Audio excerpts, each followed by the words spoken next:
I'm 32, and I always thought I knew who I was. I mean, not in the philosophical sense, I mean literally.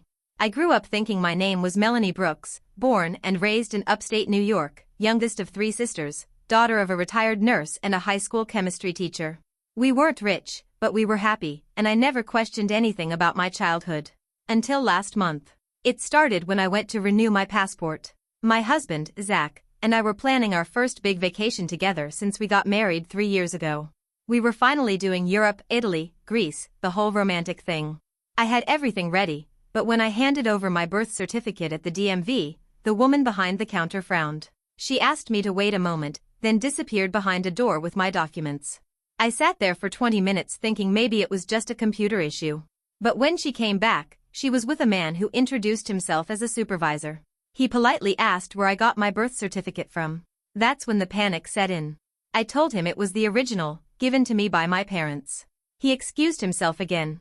30 more minutes passed before he came back and gently informed me that the birth certificate was flagged, because no such birth was recorded in the state of New York under that name, on that date, or even in that hospital. They suggested it might be a clerical error and told me to check with vital records.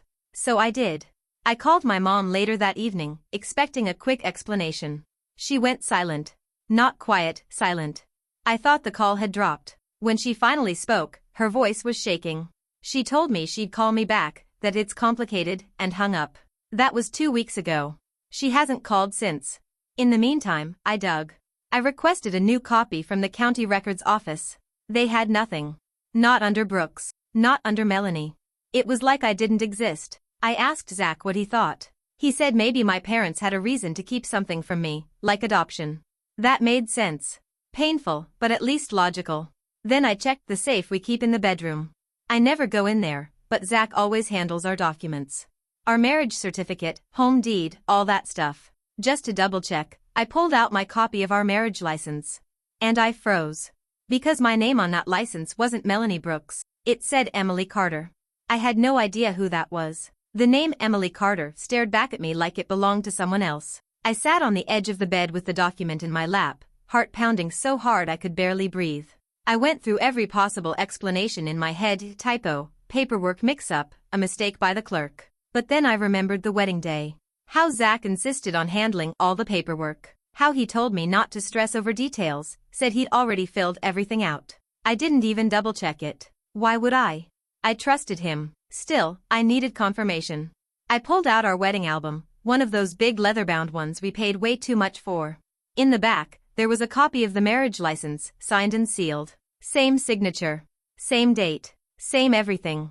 Except the name, Emily Carter. I flipped back to the first few pages, to the ones with our vows, the ceremony, the guests. Everything looked normal, until I noticed something I'd never paid attention to before. In the background of one photo, one that showed Zach and me standing with the officiant, I saw a woman. She wasn't anyone I recognized, and she wasn't smiling. She was just standing there, arms crossed, like she didn't belong. I flipped to the next photo. She was gone. I would have brushed it off, maybe assumed she was a staff member or someone's plus one. But there was something unsettling about her, like she was watching us, not celebrating. That night, I couldn't sleep. I kept thinking about the name, the woman, and my mother's silence. I finally caved and texted my eldest sister, Laura. I asked her point blank, was I adopted? Is my real name Emily Carter? She read the message. Then nothing. 30 minutes later, I got a single reply: don't ask questions you're not ready to hear answers to.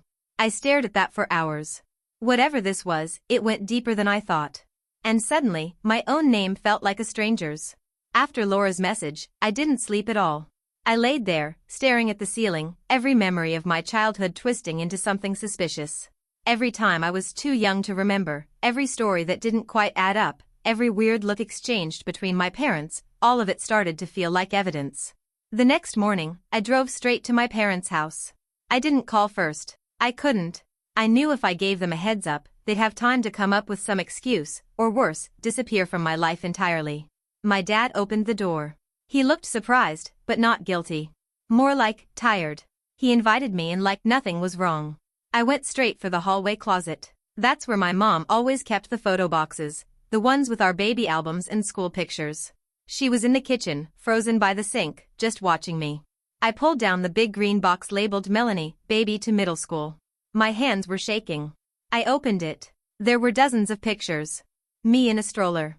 Me blowing out candles. Me with my sisters at the zoo. But the earliest photo? It looked like I was already 2 or 3 years old. There were no hospital photos, no newborn pics, nothing of my mom holding me in a hospital bed. And then there was something else. A single photo, tucked into a corner, worn and yellowing. It was a candid shot of a woman holding a baby. She looked nothing like my mother. Short dark hair, tired eyes, holding the baby like she was afraid someone would take it from her. The baby looked like me. Same birthmark on the cheek, same squinty grin. I turned it over. On the back, written in faded pen, were 3 words. Emily, 6 months. I walked into the kitchen and held up the picture. My mom broke down crying. She didn't say a word. Just sat down at the table and covered her face. That's when my dad finally spoke. He said, it wasn't supposed to come out like this. And my world started to unravel. My dad sat across from me at the kitchen table, elbows on the wood like he'd been preparing for this moment for years. My mom was still crying silently, her shoulders shaking. He started slowly, like he wasn't sure how much to reveal. But I didn't give him room to hold back. I told him I had a right to know. I was 32 years old, and apparently didn't even know my own name. That's when he told me the truth. I wasn't their biological daughter. They hadn't adopted me through any formal process. There were no records, no agencies, no paperwork. He said they took me in when I was almost 3, quietly, off the record. He said the woman in the photo was a distant cousin of my mom's. Her name was Diane Carter. She'd been struggling, bad relationship, drugs, no support system. One night, she showed up at their doorstep, holding me and sobbing. Said she couldn't do it anymore. According to him, she left the next morning and never came back. They never heard from her again. They didn't tell anyone. Not even the rest of the family. They just kept me. Changed my name. Raised me like their own. They never meant to lie, he said. They just thought they were protecting me. I asked about the birth certificate. He admitted it was fake. They knew someone who worked in a clinic and had connections with a clerk. They bought my identity. That was the word he used, bought. My mom finally spoke. She said she loved me from the second she held me. That she never saw me as anything but her daughter. But I couldn't hear it. I couldn't look at her. Because suddenly, I didn't know who I was, or who they were. The parents I trusted with everything had built my entire life on a lie. And worst of all, my real mother, Diane, could still be out there. And I had no idea what happened to her. I left my parents' house without saying much. I needed air, space, time, none of which helped as much as I hoped. For days, I couldn't eat. Couldn't focus. I kept replaying my dad's words over and over. She just left and never came back. Who does that? What kind of mother walks away from her baby, hands her over like she's luggage, and disappears? I knew I needed answers, and if my so-called parents didn't have them, I'd find them myself. I went back to that photo. Emily, 6 months. The handwriting nagged at me. It didn't look like my mom's. It was too tidy, too formal. I wondered if Diane had written it herself. I didn't have her last known address or even her birthday, but I had the name, Diane Carter. Not much to go on, but I had to try. I started with the internet to forums, people finder sites, public records. There were dozens of Diane Carters, but none that matched the few vague details I had. Then I posted in a genealogy group, explaining I was looking for a woman who may have given up her daughter in the 90s, possibly connected to the Brooks family in upstate New York. I didn't expect much, but within a couple days, I got a private message. It was from a man named Ron. He said he knew a Diane Carter. Claimed she'd been part of a support group he ran in the early 2000s for women recovering from addiction. Said he hadn't heard from her in years, but he remembered her well because she once mentioned giving up a child. He didn't know what happened to her after she stopped coming. But then he said something that made my skin crawl. He said, "You're Melanie, right?" I hadn't told him that. I stared at the message, heart pounding. How did he know that name? I'd posted as Emily.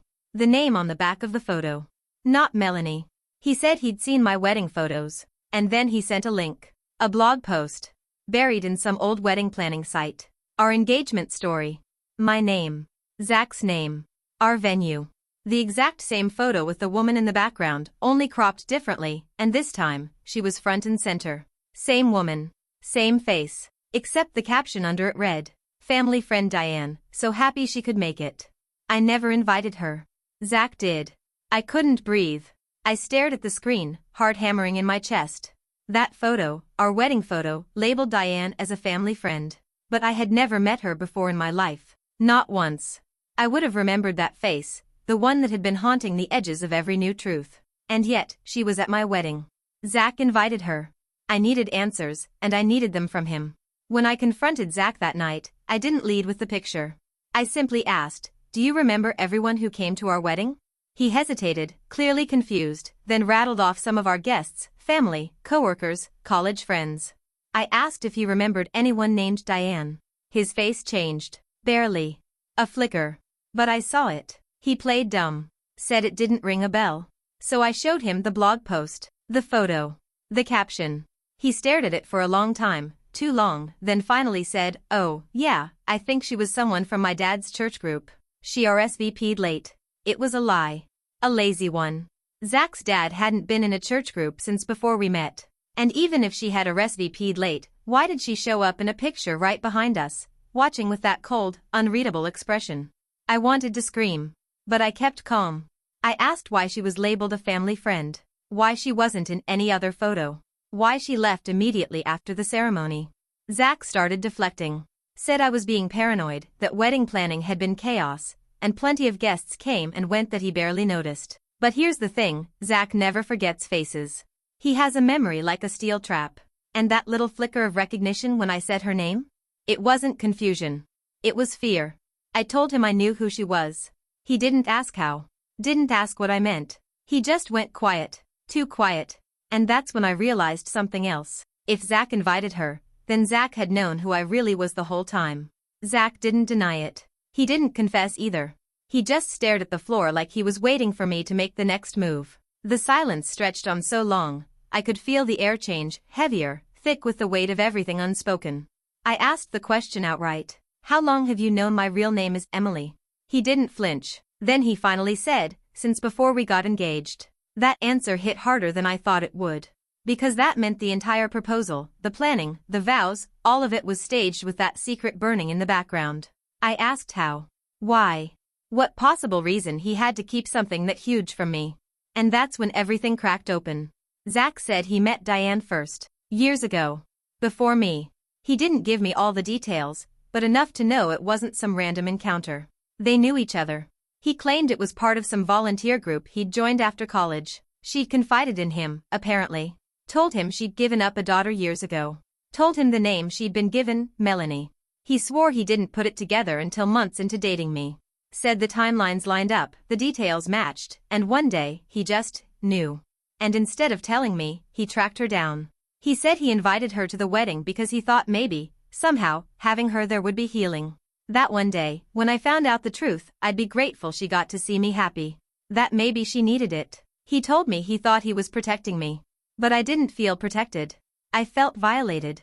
Like my entire life had been some slow-moving performance, and everyone but me knew the ending. I asked if she ever tried to reach out to me. He said no. Not directly. But apparently, she sent me a gift on our wedding day. A card. A bracelet. I never saw either. Zach had kept them.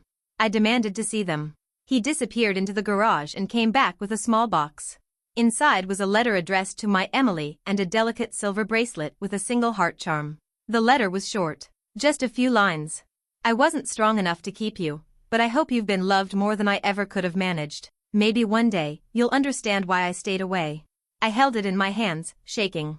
Zach had been holding on to this for 3 years. And suddenly, I wasn't sure who the bigger liar was, my parents, my husband, or the woman who left me behind. I couldn't look at Zach. Not after that. I took the box, the bracelet, the letter, and I left. I didn't even pack a bag. I just walked out the door and kept driving until my phone died and the gas tank dipped low. I ended up at a motel an hour out of town, too wired to sleep and too numb to cry. All I could think about was that card. My Emily. Like she still had the right to claim me. I turned the bracelet over in my hand 100 times that night. It wasn't cheap, but it wasn't flashy either. Just a simple silver charm bracelet, like the kind you'd buy for a child. Something a mother might pick out while imagining a life she wasn't strong enough to be part of. And Zach, he decided I didn't deserve to see it. Like he had the right to manage my trauma. Like he was the guardian of my pain. I felt sick. The next morning, I called a lawyer. Not because of Zach. Not yet. Because I needed to find out who I really was. Legally. Medically. Financially. If my birth certificate was fake, what else was compromised? Did I even exist in the eyes of the law? Could someone erase me completely if they wanted to? I told the lawyer everything. She was stunned, but professional. She said it was going to take time and a lot of paperwork, but she'd help me figure out what could be done to legitimize my identity without exposing my family to legal danger, unless I wanted to. I didn't know the answer to that yet. While she started working on the legal side, I started something else. I filed a records request for Diane Carter. Medical, criminal, housing, anything I could get. I wanted to know what happened to her after she left me. Where she'd gone. What kind of life she lived. Whether she was even still alive. But something unexpected came back. A hospital record from 2015. Diane Carter had given birth again. A boy. No father listed. I had a brother. Somewhere out there, I had a sibling I never knew about. And the idea of someone else growing up with a version of Diane I never got? That broke me in ways I didn't see coming. I stared at the hospital record for what felt like forever. The boy's name was Aiden. Born in a small clinic in Pennsylvania, far from the town I grew up in. No father listed, no emergency contact, just Diane's name, and her signature at the bottom of the form. Aiden would be 10 now. 10 years of a life I missed. A brother I never met. A family connection floating out in the world while I spent my life playing someone else's daughter, someone else's wife. I felt unmoored, like nothing tied me to the ground anymore. I tracked the clinic down, hoping someone still remembered her. I didn't expect much, but the receptionist surprised me. She said Diane had come back a few times after giving birth, checkups, vaccinations. Then she just stopped. Last visit on record was 2016. After that, nothing. But there was an address on the intake form. I made the drive without thinking. A small, run-down apartment complex near the edge of town. Peeling paint, rusted balconies. I didn't even know what I was hoping for. A clue? A neighbor who remembered her? When I knocked on the door listed in the file, a woman answered, mid-40s, suspicious eyes, smoking a cigarette. I asked if Diane Carter ever lived there. She squinted at me. Yeah, she said finally. Lived there for a few years. With a kid. Little boy. My heart flipped. I asked if they still lived there. She shook her head. Nah. She left years ago. Real sudden. Cops came by a few times after. I asked why. She hesitated. Then she said, the kid was always screaming. Not like tantrum stuff. Like real scared. Heard her yelling back, too. Then one day, they were just gone. I thanked her, heart sinking. I wanted to believe Diane had gotten better. That she'd rebuilt her life after giving me up. But now, I wasn't so sure. And it got worse. When I got back to the motel, I had a voicemail from my lawyer. She sounded tense. She said, call me back. It's about your identity case, and something we found in Zach's financial records. I called my lawyer back immediately. She didn't waste time. She said while digging through background checks tied to my false birth certificate and recent credit history, something unexpected surfaced. A small offshore bank account in Zach's name, one I never knew existed. It had a 6-figure balance. Worse, the account was opened just 3 months after we got married. Around the same time Zach suddenly became obsessed with managing all our joint finances, and started pushing to consolidate everything under his name for simplicity. She said something else too. My fake birth certificate? It had been flagged in an unrelated federal fraud investigation 2 years ago. Not criminally, not yet, but enough that someone had clearly noticed it. And guess who the original reporting party was? Zach. Zach reported it. My own husband. According to my lawyer, it looked like he might have been setting things up for a long con, documenting that I wasn't who I said I was, so if something ever went south, he could spin the story, claim I defrauded him, seize our shared assets, and walk away clean. He didn't just keep my identity from me. He weaponized it. I sat in silence, listening to the hum on the other end of the call, cold spreading through my chest. I didn't know if Diane abandoned me because she had no choice or because she didn't care. I didn't know where Aiden was or if he was safe. And now I didn't even know if the man I married ever loved me, or just saw me as a blank slate to build a lie around. That night, I packed my things. Not much, just what fit in the car. I didn't leave a note. I didn't call Zach. I just vanished. I started over. Legally, emotionally, quietly.